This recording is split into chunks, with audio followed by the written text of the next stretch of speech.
Before long, we'll be selling this house and moving into a high-rise condo. So you better start looking for a new place." Maggie's mother, Karen, sneered, "You're not thinking you'll get a dime of our father's inheritance, are you? We're having you relinquish your right to it. You got that, Ashley?" My sister threatened me, her face a horrifying mask of cruelty. Ashley's boyfriend stood to the side, his laughter only adding salt to the wound. It was unbearable. Our father's funeral had barely finished, and they dared to talk like this. "You heard the absolute worst. I can't stand this anymore. I'm cutting ties with you all." The moment I shouted those words, the doorbell rang. Standing there was a man I felt like I'd met before. "My name is Maggie. At 22, I'm soon to graduate from university. Nothing to brag, but I'm strong-willed and patient. From my childhood through university, I've always quietly and diligently focused on my studies. I've maintained reasonably high grades, and I do have dreams I want to fulfill. Although I'm content with my daily life, I'd also have a significant worry. Maggie, come downstairs now." A loud voice rang from below. With reluctance, I went downstairs to find my mother, Karen, and my sister, Ashley. "Mom, sis, what's up?" "I was studying, as usual." "You nerd. You're still studying even though university is almost over. What a hard worker." The one laughing was my sister, Ashley. A beauty like our mother, she's flamboyant and was even a popular model back in the day. Now she's unemployed, under the gaze of helping around the house. "We're going shopping. You should clean the dishes and do the laundry. Don't forget to iron properly, okay?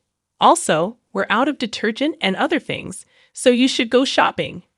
Mother calmly ordered me to do the housework, knowing she would get furiously angry if I talked back. I quietly responded, "Okay." I left the house stressed out to the nines and high in spirits.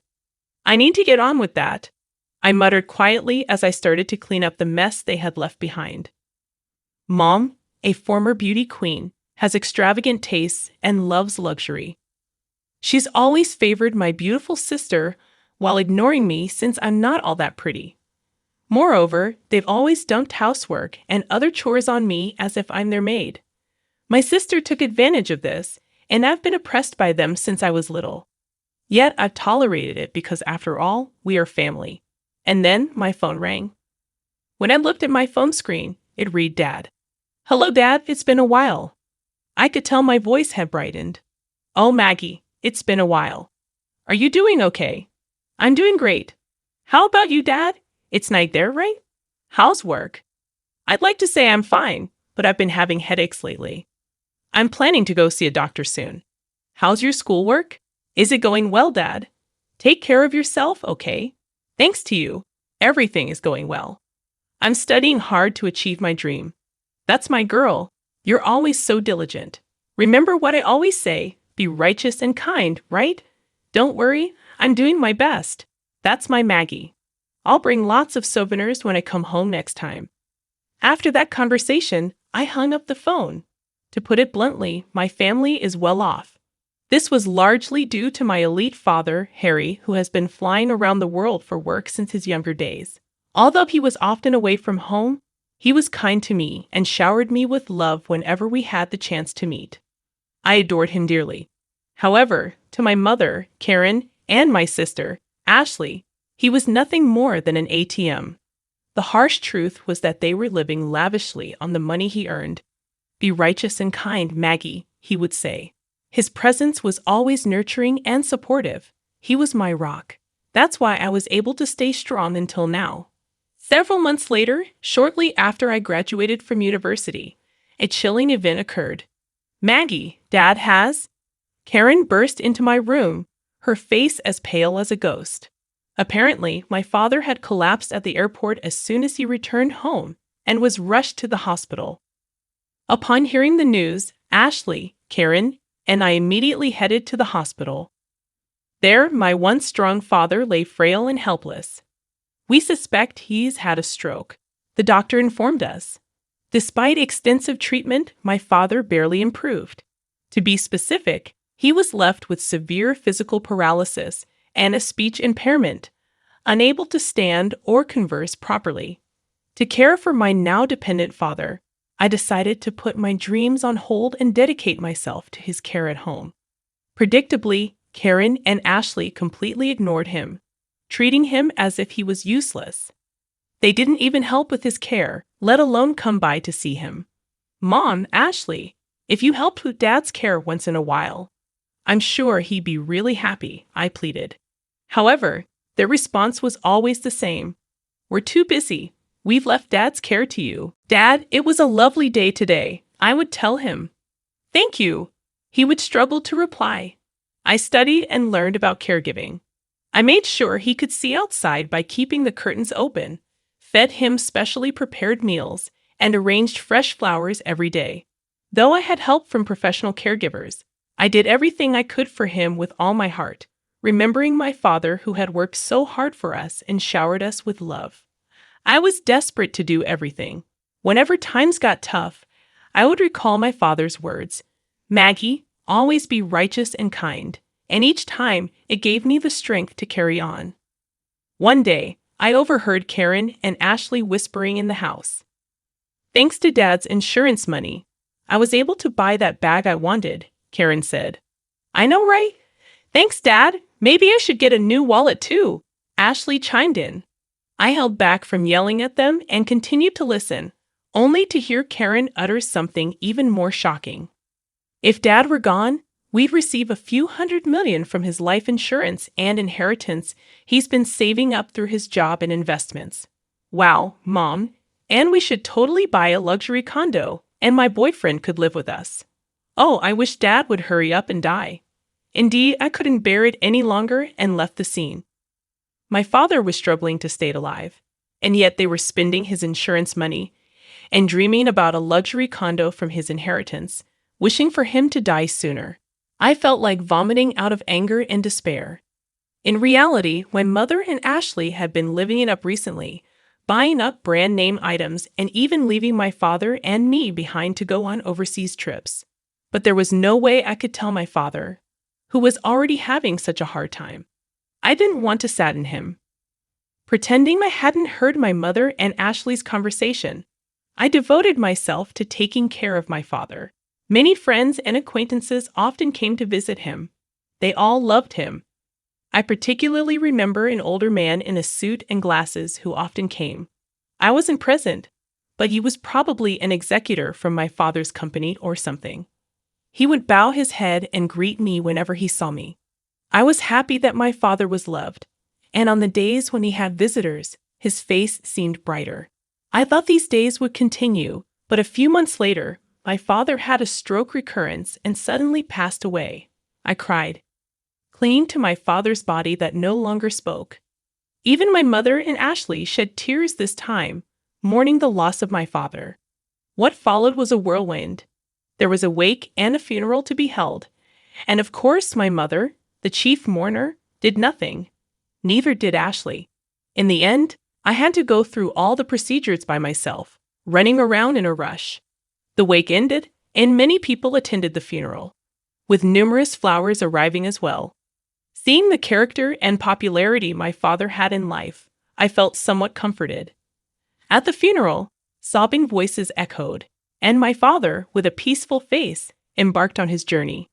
In the evening of the day when the first 7 days were over, I had finally started to recover a bit from the sadness. As I was cleaning up the 7th day, my mother and Ashley called me into the living room. Next to Ashley was a man who was said to be her fiancé. Like Ashley, he looked good, but given his former job as a male stripper, his inner frivolity was clear. Apparently, his name was John. So about father's inheritance, my mom began. I had a terribly bad feeling, and then my mother, laughing scornfully, said something outrageous. We'll get a lot from your father's inheritance, so we decided to sell this house and live in a luxury condo. So you should leave. Mom, it's only been a week since Dad passed away. Are you already talking about the inheritance and the luxury condo? We've already signed the contract. It's a high-rise, brand new. You've already signed. When did you? About a month ago, I guess. A month ago. But Dad was still doing fine. He was practically dying. He had a lot of money, so it'll work out fine. My mother was selfish as ever. Ashley continued, yes, that's right. The luxury condos for mom, me, and my fiancé. So, you're a nuisance. You should hurry up and find some shabby apartment, okay? Even you, sis? Are you serious? Of course. Don't even think about getting any of Dad's inheritance. We'll have you renounce it. You understand, right? Ashley was approaching me with a terrifying expression, and next to her, her fiancé was laughing. Seeing my father's inheritance in the corner of my eye made me feel suffocated. It was too much. They had the nerve to say such things before my dad's mourning was even over. You guys are the worst. I can't stand it anymore. I'm cutting ties with both of you. Huh? We'd actually feel relieved if you cut ties with us. My mother and Ashley laughed at me. I clenched my fists and started trembling. At that moment, the front doorbell rang. Straightening my trembling breath and wiping my tears, I'd opened the door, thinking it might be a late visitor. Good evening, my condolences for your loss. The man who deeply bowed his head at the entrance was the middle-aged man in a suit and glasses who frequently visited my father's sickbed. Thank you. Please come in. As I was about to invite him in, the man presented his business card. Please check this. My name is Watson, an attorney assigned by your father. The business card indeed belonged to a law firm, and although I had not noticed it before, a badge denoting him as a lawyer was gleaming on his chest. A lawyer? I was surprised. My mother, Ashley, and her boyfriend came out from behind. Huh? What does a lawyer want from us? Watson responded to my mother's skeptical expression. I've come to discuss your husband's inheritance. Can we talk for a moment? Watson sat down in the living room. My mother sat directly across from him, and Ashley and her boyfriend sat next to her. I ended up sitting on the side facing them alone. Watson took out several documents from his bag, looked at us, and then began to speak slowly. First, may I read your husband's will? That man could barely move or speak, and yet he left a will. Get on with it, please. My mother spoke in an irritated tone. Then allow me to read it, Watson said in a quiet voice. The testator, Harry, hereby bequeaths as follows. The testator leaves all property belonging to him to his second daughter, Maddie. A moment of silence fell upon the room. The testator designates the following as the executor of the will. Before Watson could continue reading, Ashley interrupted. Wait a minute. What did you just say?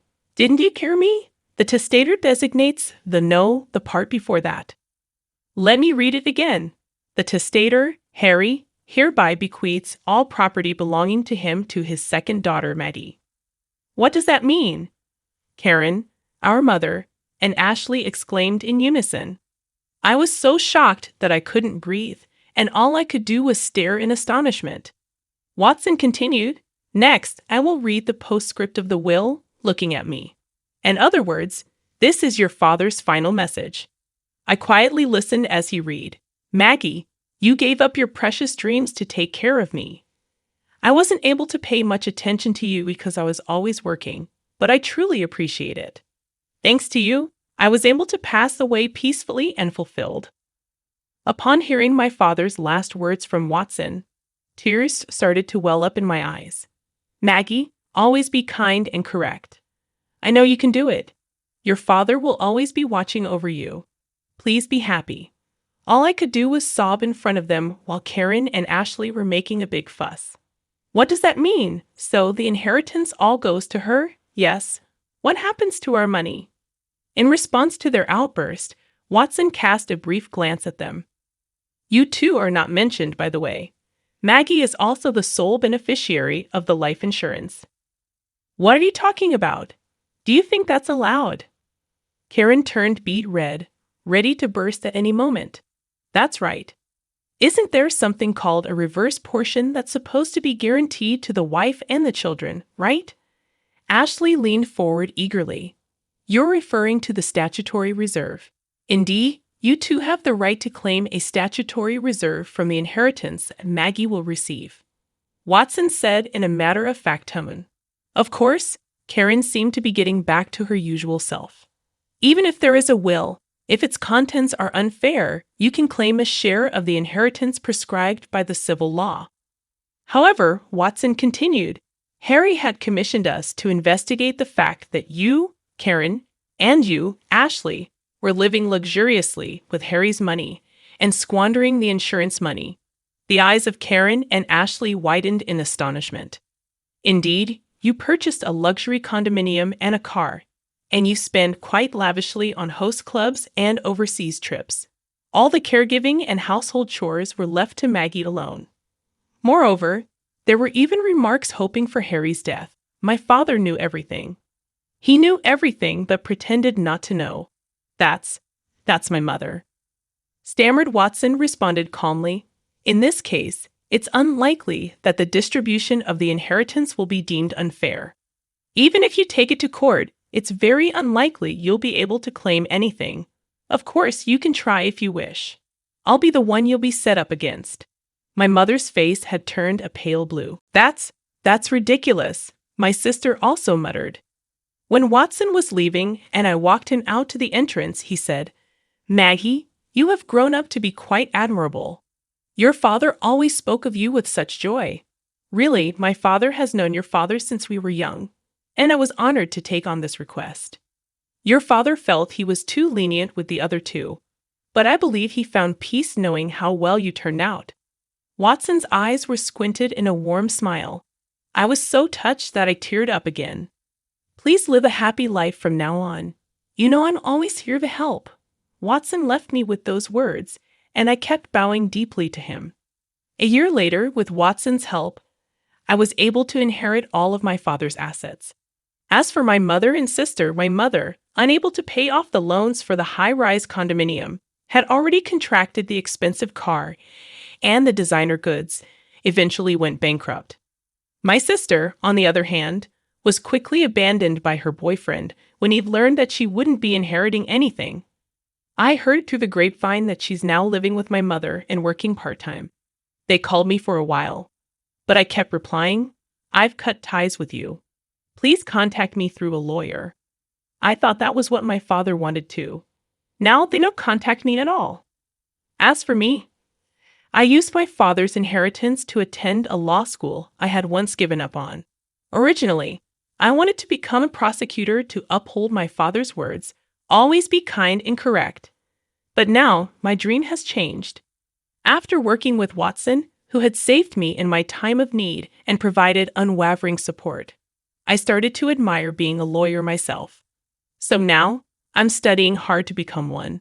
I strongly wish to become a lawyer like Watson, who is always just and kind.